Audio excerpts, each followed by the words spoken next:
Look at him, follow me around this hockey rink. He was stalking me for quite a long while, getting as close as he could to me until he eventually ended up body checking me while the Prime Minister was about to walk near me.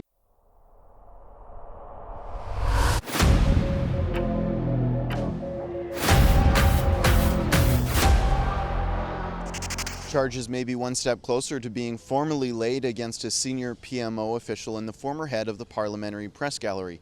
You may know him, Terry Guillon. He body-checked a reporter in a hockey rink a few months ago. It was yours truly, actually. He body-checked me as I was covering the Prime Minister arriving at an Indigenous conference in Meadow Lake, Saskatchewan. He wasn't very well received, and I guess my coverage wasn't the kind of coverage that Terry Guillon and his friends at Justin Trudeau's PMO are used to. Katie Telford is used to demanding positive op-eds whenever they need a little boost in the polls, but they don't normally get that from me, so they don't want me anywhere near the Prime Minister. Normally they resort to methods like kicking me out of the embassy. Normally they collude, the Parliamentary Press Gallery and the PMO, to make sure that non-sanctioned media are not allowed anywhere near the PM. Don't take my word for it, take the word of this young PMO staffer who admitted it on camera.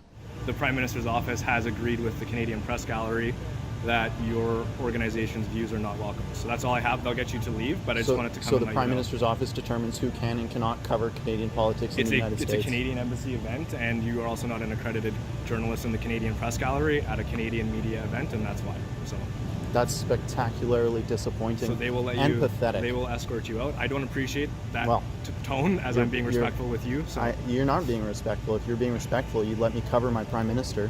Now, when that doesn't work out for them, when they can't keep me out through administrative ways, they resort to using physical force to intimidate reporters. That's what Terry Guillon does. That's what Justin Trudeau's staff do. You might remember in Quebec when that old lady was hurt by one of Trudeau's bodyguards. She's now suing for $95,000, $30,000 of which is punitive damages.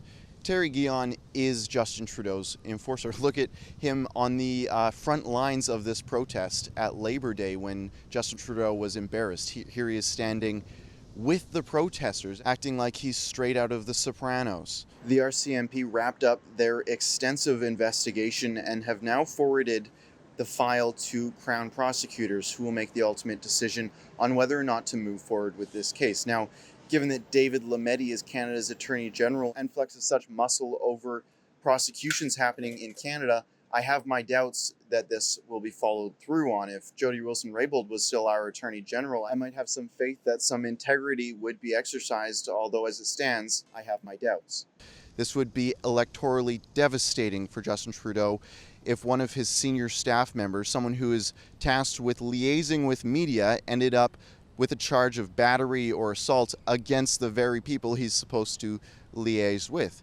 Look at him, follow me around this hockey rink. He was stalking me for quite a long while, getting as close as he could to me until he eventually ended up body checking me while the Prime Minister was about to walk near me, just to make sure that I knew that he wasn't going to let me do my job. Now, violence when it comes to politics is a trademark of the Liberals. You might remember when Jean Chrétien grabbed a protester by the face.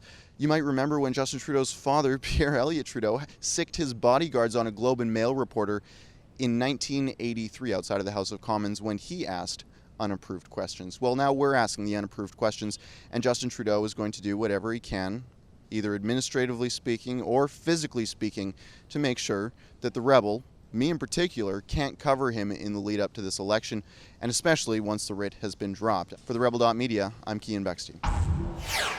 Hey, thanks for watching our coverage here at The Rebel. Follow me on Twitter at @TheRealKeean, where you can stay up to date with everything as it happens. If charges are formally laid, I hope they will be. I imagine that we won't have much luck. David Lametti, I'm sure, will quash this. If he does, I'll keep you posted there on Twitter at @TheRealKeean.